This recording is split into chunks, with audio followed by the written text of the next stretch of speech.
Mountain Audio Fest. My name is Osei Kweku, and I host Check This Out News. Originally started and is currently on the iHeartRadio podcasting platform, so it's available there. But really just fusing things between, the urban lifestyle, technology, and everything else surrounding that. So we're gonna have more of a fireside chat here with my guy Byron Booker, and really just kind of get into blockchain and music. I think it's really, become pretty incredible. We wanted to open things up with this video of Ray J, who many of you may or may not be familiar with, but he is Brandy's brother, and he's a very successful artist in his own right, but he's also an entrepreneur and business person who has really taken the tech world by storm and has made significant inroads by way of that. And I guess you could say some people would know him from being Kim Kardashian's first before Kanye. Right, yeah. To put it bluntly, right? Right. He's actually a good segue from just being here at the Audio Fest 2019. He actually is making a lot of waves with his new earphones called earbuds, Raycon earbuds. He has a variety of different products, but the earbuds are really, really high quality at a low cost, so they're making a big impact in that industry. A lot of folks are loving it. He's got people like Cardi B and Snoop Dogg and Melissa Etheridge, tons of artists that have kind of endorsed and love his products. And he would love to be here at Audio Fest and show his earbuds off. He's very proud of it. But so we're gonna start off with that. I'll go ahead and play the video and we'll get into some other stuff about blockchain.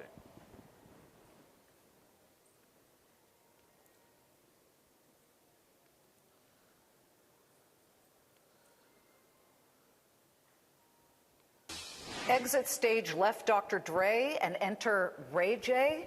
At the huge CES Tech Show this week, the R&B singer has now turned full on looking to make waves in the world of tech after scoring a mega $31 million deal for himself. Ray J has got a company called Raycon, and he's not just doing headphones. Here he is. Ray J, hey. How are you? How are you? I am well, I am well. God is good, man. Everybody's coming out to support Raycon. This is great. What's interesting and great about you is that you said, I'm not just going to slap my face on headphones. Yeah. You are turning this into a lifestyle brand for the urban technophile, right? Absolutely. I mean, it's a lifestyle. Everybody loves technology. It's taken over the world, and so what we did with Raycon is not only do we have electric transportation, we got into headphones, speakers, smart watches, but high demand, but high quality, but affordable. It's affordable. I got smartwatches for $39, $49, $189.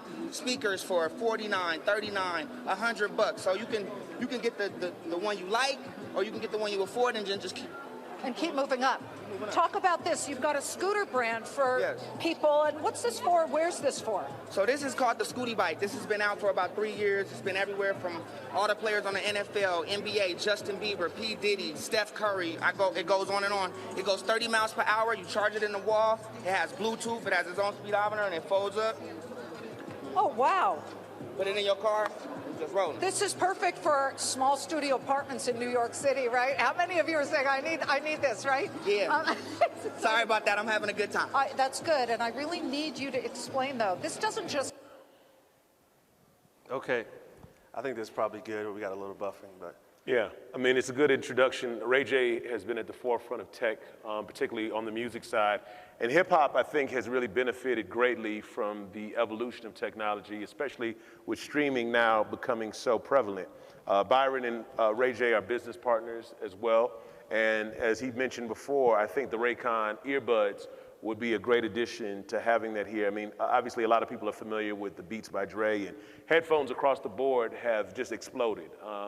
Monster headphones, are very well known, and I believe, he was able to fuse things and coming together early on with, Dr. Dre and Jimmy Iovine in terms of building that out. But, fast forwarding to what it is with technology and now blockchain, as we said, the music industry is adapting, it needs to adapt to the constantly changing evolution of technology.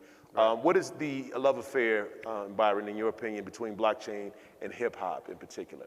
Well, I think that the cool thing about blockchain is that it's hip, it's innovative, and it's kind of groundbreaking in terms of technology. And hip hop community culture, they always want to simulate whatever's hot, quote unquote hot. And so I think that's the initial attraction to it. There's still a lot of education that needs to happen within the hip hop community and the music community as a whole about blockchain and cryptocurrencies and some of the applications of the technology. But I think that you're going to see a lot of the pioneering in the space of blockchain and music coming together happening from the hip hop genre.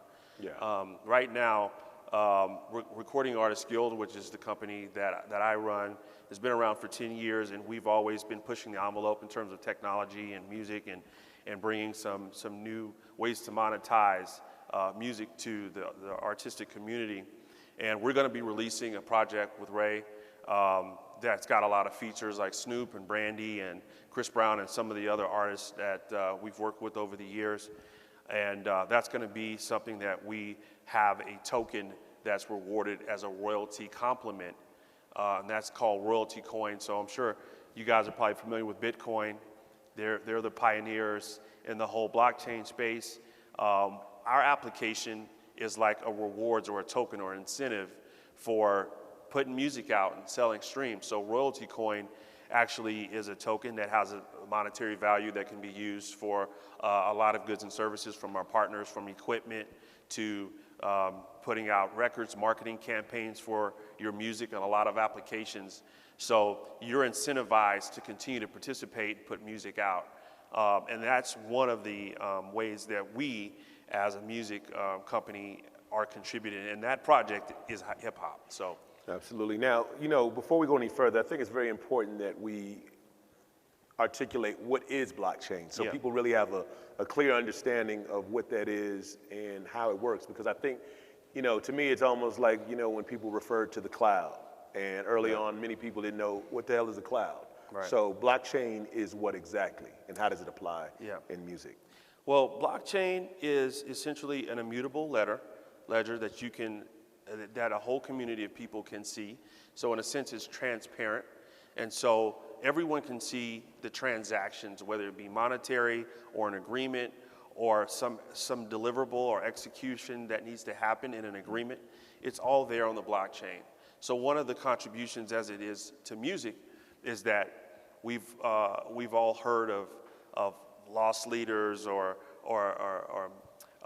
we don't know what the calculations in terms of revenue is with CDs or albums back in the day. And then now as it goes digital, we have to audit the Spotifys and the Pandoras to see where the sales are. Whereas with blockchain, you'll be able to look at the ledger and instantly know these are all of the audio transactions that's happened for my plays. This is what I'm owed, and I can be paid immediately as opposed to waiting 6 months, 9 months, a year to get paid. So those will be the future applications. Currently, right now, we're paying out the royalty coin from the blockchain, and we're also paying out fiat currency because a lot of the platforms, they're not on blockchain, whether it be Spotify or Tidal or Pandora. So we work kind of with the way things are now, and then we also apply our blockchain technology and kind of merge the best of both worlds. But I think the simple way of defining what blockchain is, it's just a ledger that everyone can see.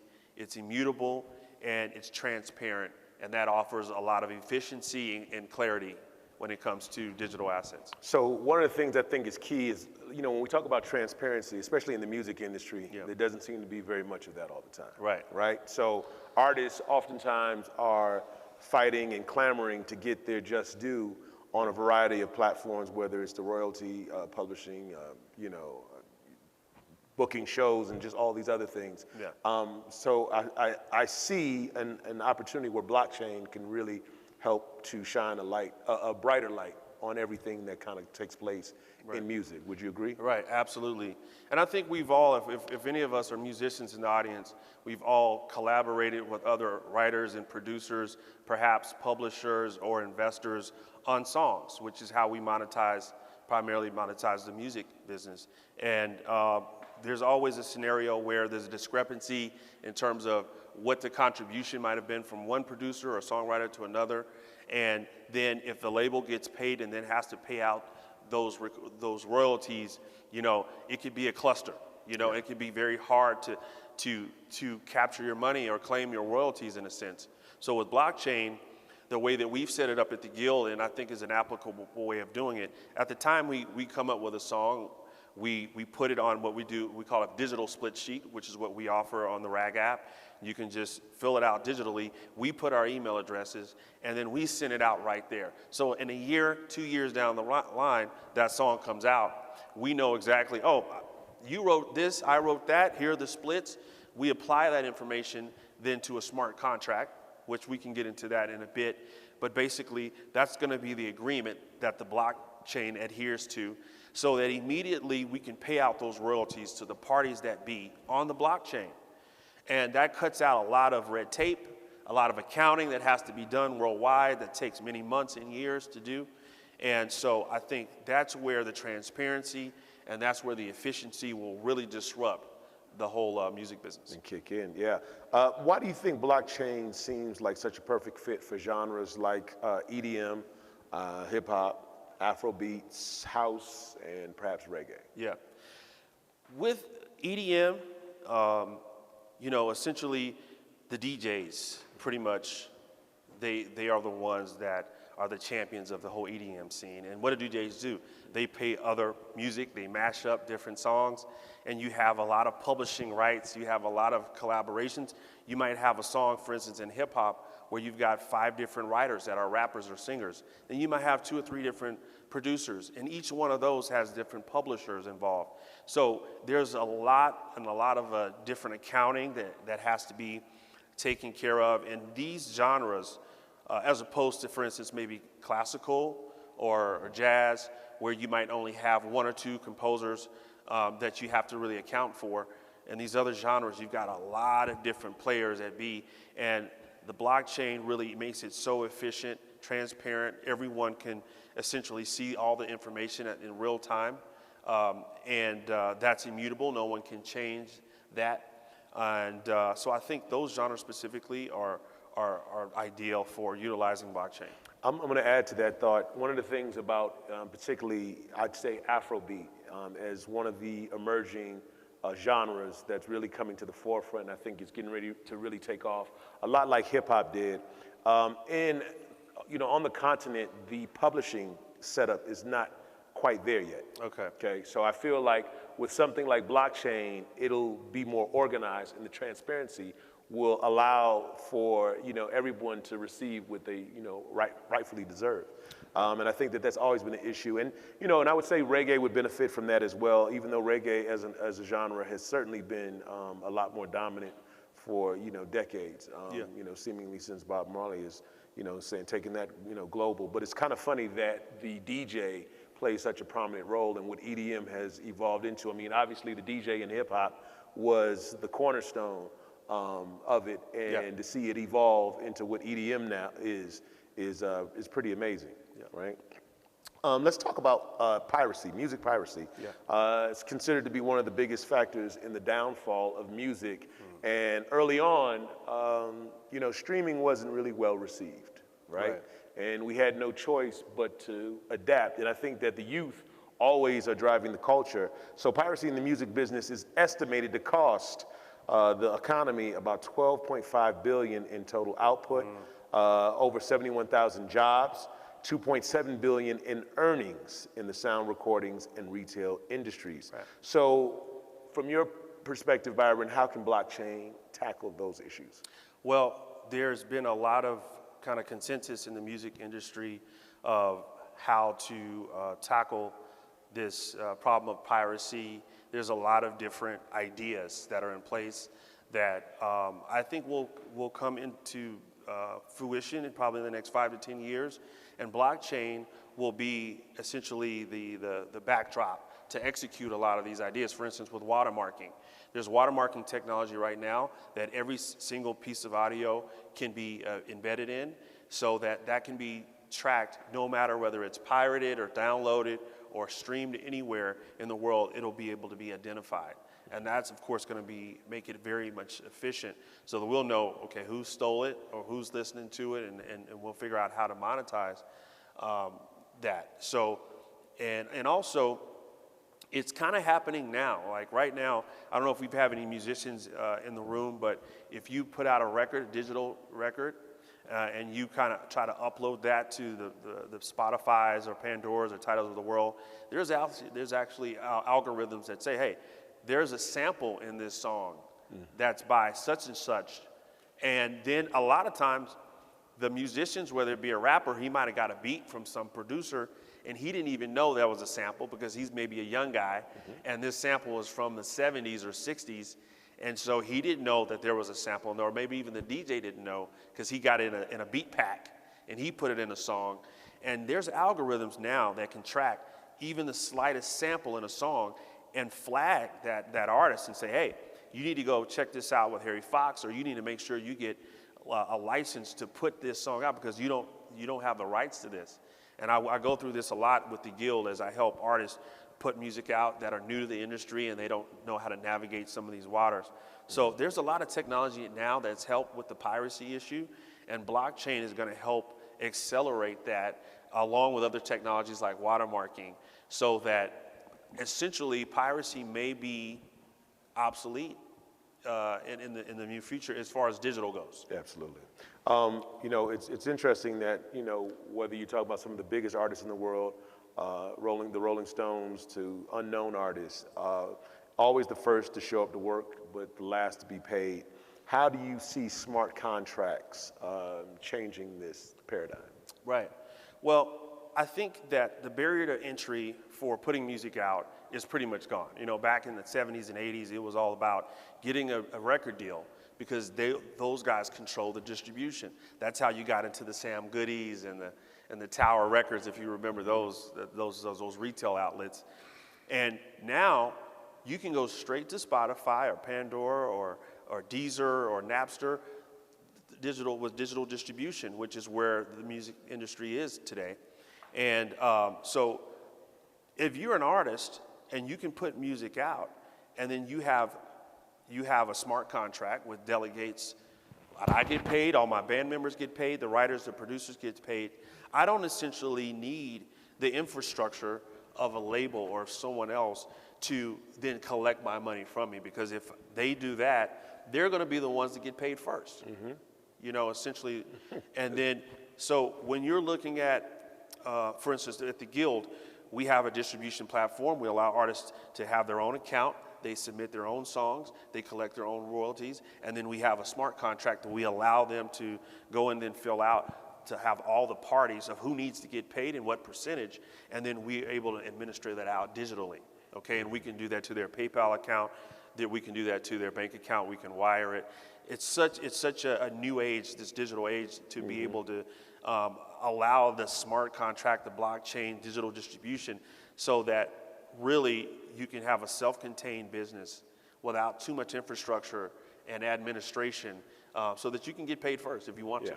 So definitely going direct to consumer. It's kind of interesting because when you talk about even like an artist like Lil Nas X and him getting that's Old Town Road, by the way. Yeah, Old Town Road. We've all heard Old Town Road, right? Everybody knows That's a Old rapper, Town Road. country singer. Right. And he has, even in his own right, helped to kind of just break a lot of barriers and, you know, benefited. But it was funny when you mentioned that about the algorithms. And, you know, I know he picked the track from one of the multiple sites that are available for artists to go and, you know, almost lease tracks. And that song happened to be a song that redefined history. Right? You know, moving ahead, I wanted to speak on, you know, artists being able to be paid fairly, and that really reshaping the industry. Now, before the advent of the internet, most artists made their money from selling albums or singles, but now there's almost no money to be made in that, right? So to make their money, artists are now almost constantly touring and performing at festivals. Now, you have an artist like Wale who recently spoke out about depression and suicidal thoughts, which he believes he developed due to constant touring, as being on the road can exacerbate mental health struggles. Do you believe that blockchain can prevent or deter some of these, or some of that depression? Yeah, because you know, I don't artists really are know compensated? if there's been much thought or experimentation in terms of how blockchain can impact these social issues, mental issues, these type of things. But I can tell you that as a recording artist, which I had the recording artist career, very short career, in my 20s, and I can tell you that sometimes you feel a lack of control, you know, and a lack of control as an artist where you've got your manager controlling things and contracts, and you've got, you know, producers controlling masters, and you have so many different entities essentially over control over your life and your career. And as an artist, you can feel very depressed by that. I think if there's any application of how blockchain can help artists, it's just giving them some sense of control or even understanding of what's happening in the space as it relates to merchandise, for instance. The blockchain is something that can show you this is what's happening with your merch worldwide right now, and you can see all these transactions happen. And if there's a royalty that needs to be paid out to different band members or the label, all of that also can be done from the blockchain as well via a smart contract.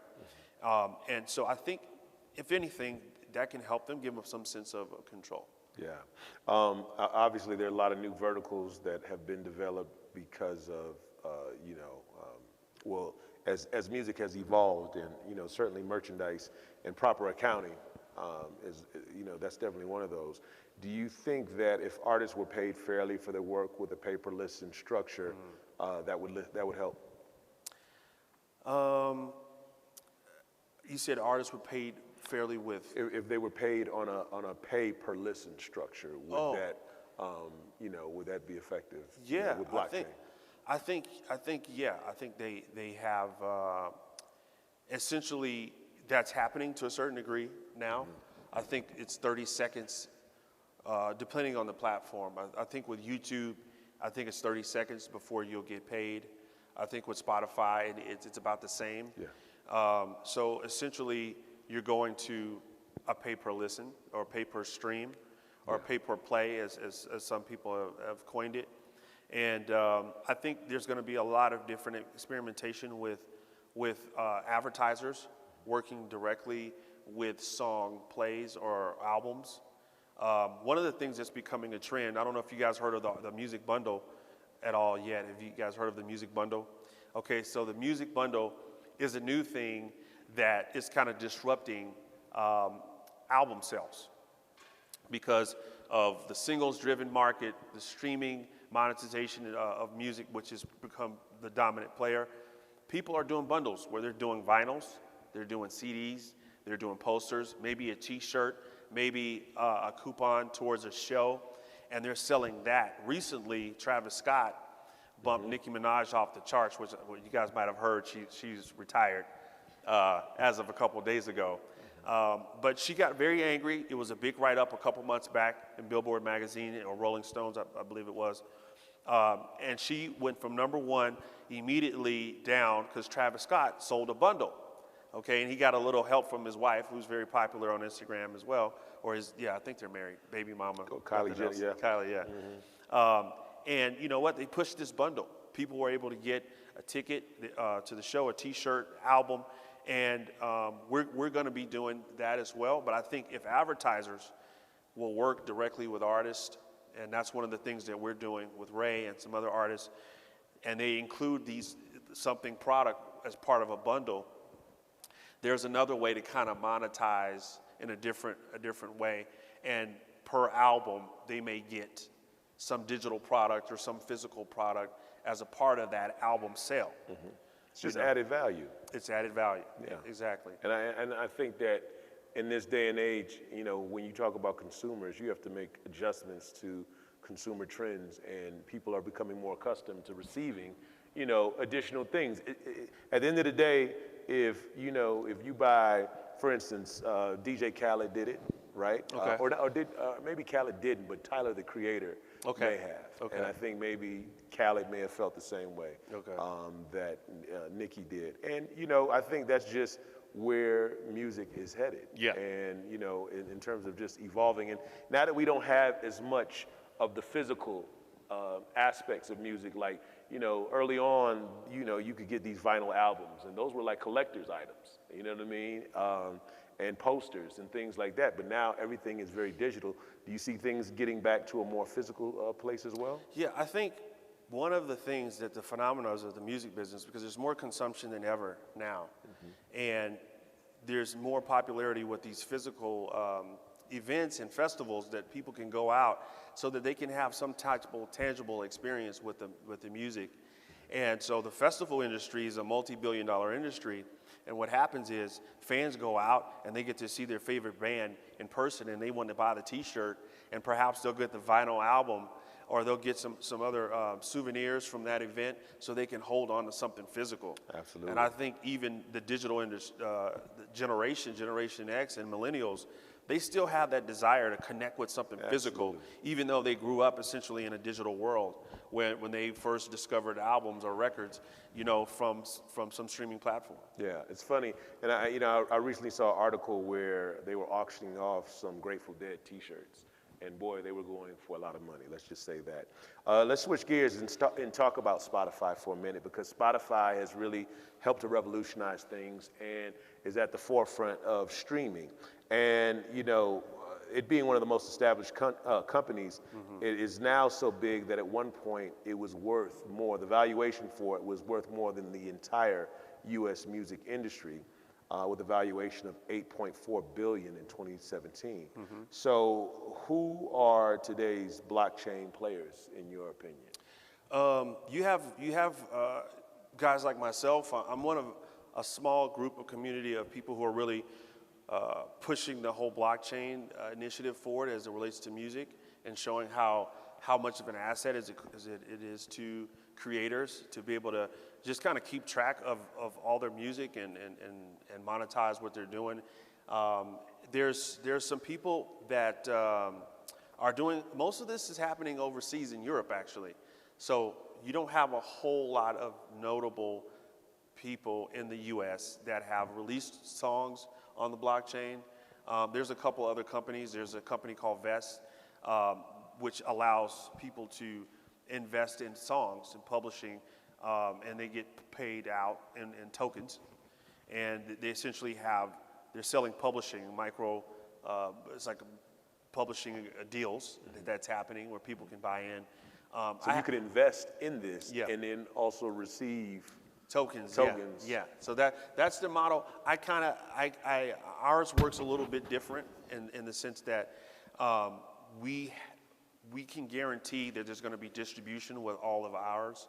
The one flaw that I do see in the Vest model is that there's a lot of songs that are made, perhaps that will never see the light of day. We probably all made songs which never were released. And we may like them, they might be great to listen to, but we're not monetizing that song unless we're promoting it, unless it's being distributed, perhaps licensed to, you know, a film or a TV or something like that show.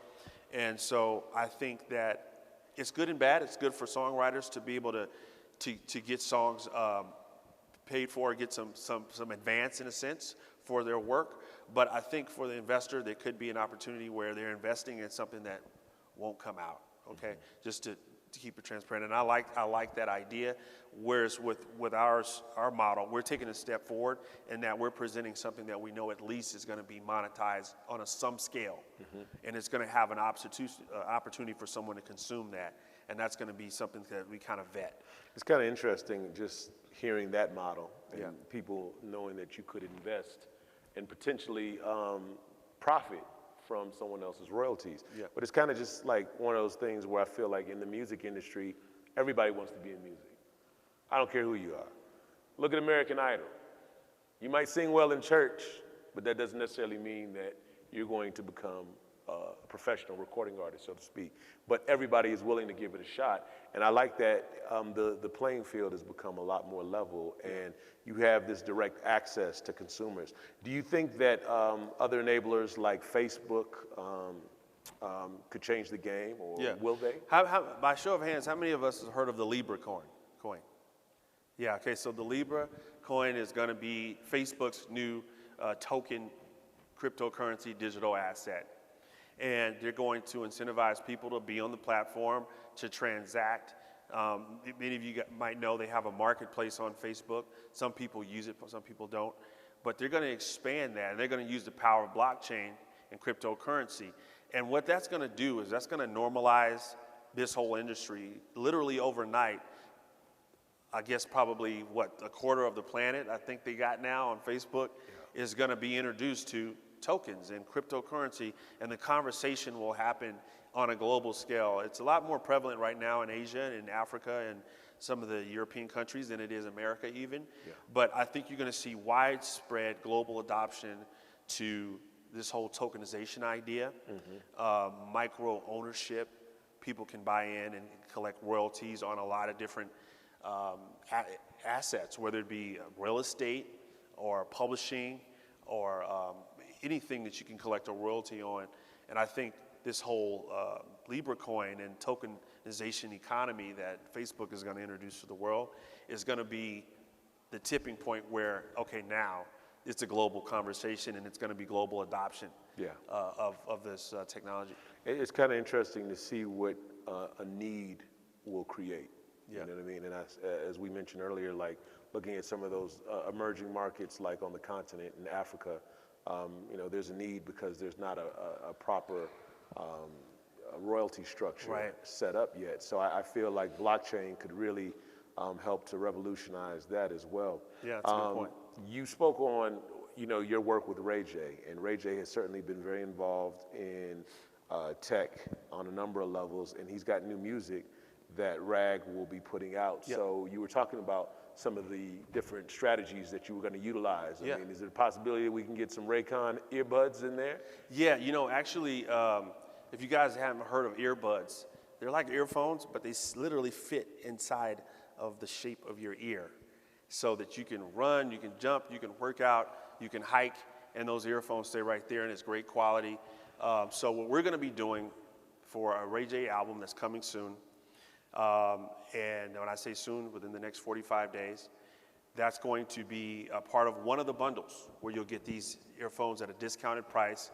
They sell like hotcakes on Amazon. They sell in a bunch of other retailers, but we're going to offer that as a bundle. So you'll get the speakers to go with the album, and we're going to throw some other little stuff in there. We're going to work with some other companies as well and create like a Birchbox or like, you know, an experience. Imagine you get something in the mail, you got a CD, you got earphones, and maybe you've got, you know, some other little trinkets in there. Okay, now you remember that album, you remember that, so you got more of an experience. So we're going to be definitely putting that out. And we're going to also be allowing people to get royalty coins.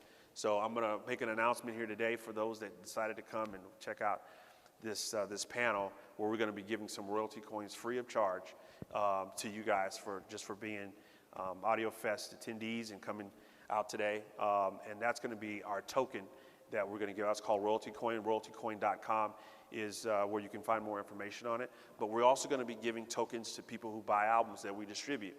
And one of the reasons why we're deciding to give it away as an airdrop, it's called airdrop, is because this is a way for people to understand, okay, what is a token? How does it relate to me? Is it money? Is it a coupon? You know, how do I get these digital value assets into a wallet, a digital wallet? So we can show them how to go through the process, a very simple way, and they can participate without having to put money up, which a lot of people did with Bitcoin or Ether or with Ripple or so many other, but that's maybe 0.05% of the population, if that. Whereas if we can have this mass airdrop of people who can experience music and get a free royalty coin for buying an album, then that's where the conversation starts. So we're also going to be giving that away, as well as earphones and other stuff. Do you think that with the evolution of blockchain that it'll have the same impact? Because a lot of people who invested in Bitcoin early certainly reaped a lot of benefits, it seemed like. Do you feel like that could be what's happening here? What was the question? Well, do you think, like, because Bitcoin, I know Bitcoin is kind of like at the foundation of blockchain, but do you think that the benefits that Bitcoin experienced, you know, when people were really, they invested X amount of dollars early on and they really were able to, you know, the payoff was pretty great. Do you feel like with blockchain and getting involved like now, say with these tokens and things like that, it could have the same impact? Yeah, I do. And just to kind of like give folks a real world experience about this whole blockchain Bitcoin thing. How many of us remember pets.com? Okay, pets.com was one of the first internet companies, right? They probably raised $100+ million to put that out, had a great URL, and man, they pretty much were they had pets on lock, right, we thought. But then they went bust, like so many other internet companies happened. And there was a big bull rush for the first maybe 3-4 years, and then the internet kind of popped, right? So we've already kind of seen that life cycle happen with Bitcoin, and it's gone up. The bubble's bursted. It's kind of had another resurgence. I think it's over $10,000 now again. And I think what people did with Bitcoin is they bought into an idea that didn't have any real value or asset to it, other than the fact that there was a limited supply of Bitcoin, right? So essentially it was like a digital gold. There's a finite supply, and based off of that, they put a value on it. I think what you're going to see moving forward is people say, okay, well, the technology works. We can improve on the technology, and we can utilize it as essentially equity in a company. So you can look at it like a stock. Essentially, you can look at it like a digital stock that is liquid. So that's the thing. If you can think of it like a stock and say, okay, so this represents 100% of the cryptocurrency, and if I have a little percentage of it, as this brand expands and it gets more popular, the value of that token is going to go up, just like stocks go up. And that's essentially what you can think of when you think about a security token. Now, there's different types of token. There's also a utility, which is kind of like a rewards program. And those rewards can be used for frequent flyer miles, for Starbucks coffee, for different services, within a company ecosystem.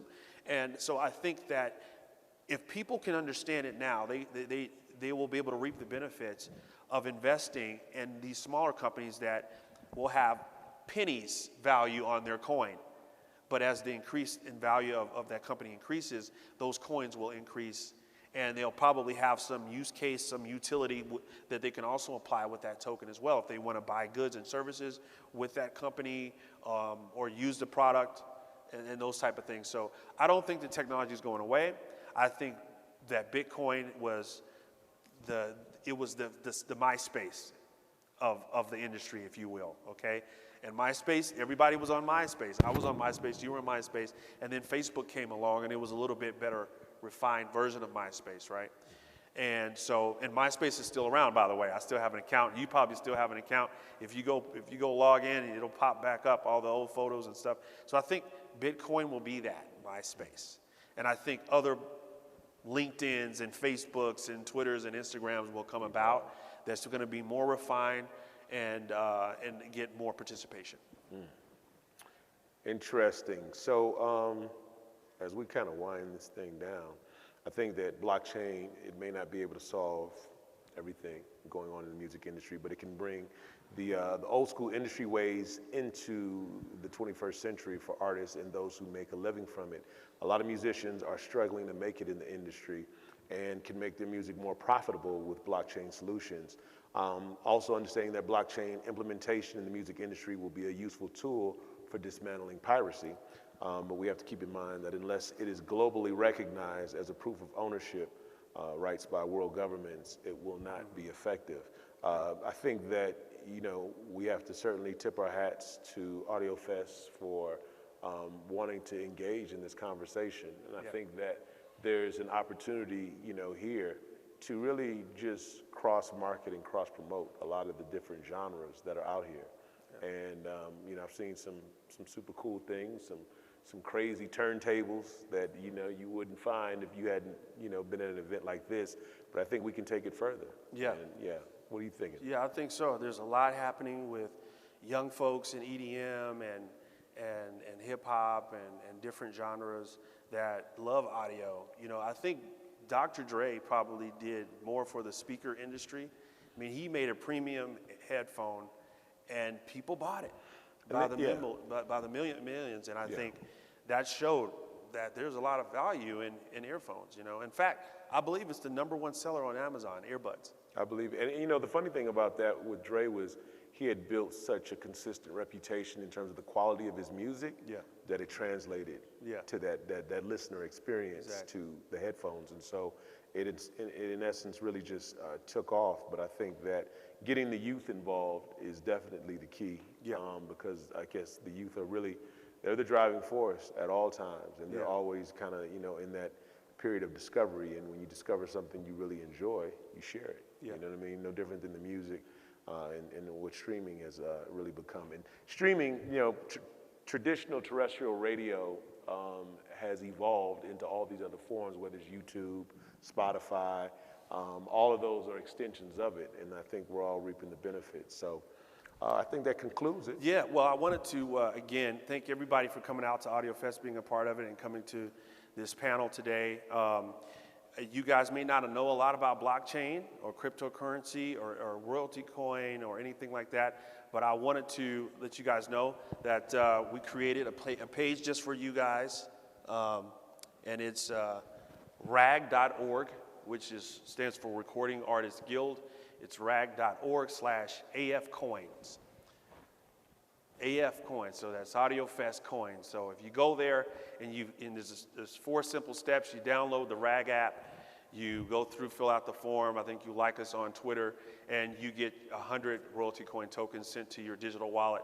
And there's more information on how you can get a digital wallet, but you can own some crypto, you can own some digital assets, some cryptocurrency, some token in your wallet without having to pay for Bitcoin and go through the process and not really know what to expect. And you can do that. That's our free gift to you guys today. Again, that's rag.org, rag.org/AFcoins. And you guys can take advantage of that today. All right. Shout out to Vodkila. It's a vodka tequila combination as well. Okay. So for all my tequila enthusiasts, just wanted to make this. That sounds like a whole lot of fun in a bottle, right? Sounds like a lot of fun. It's an interesting concept there. I haven't tried it myself, but we figured we might as well share the information, share the knowledge, right? But thank you all for joining us. Please follow us, Check This Out News America on the gram, and check out our podcast. We try to bring you as much as we possibly can in the world of technology and just lifestyle. So we appreciate it. All right. Thank you.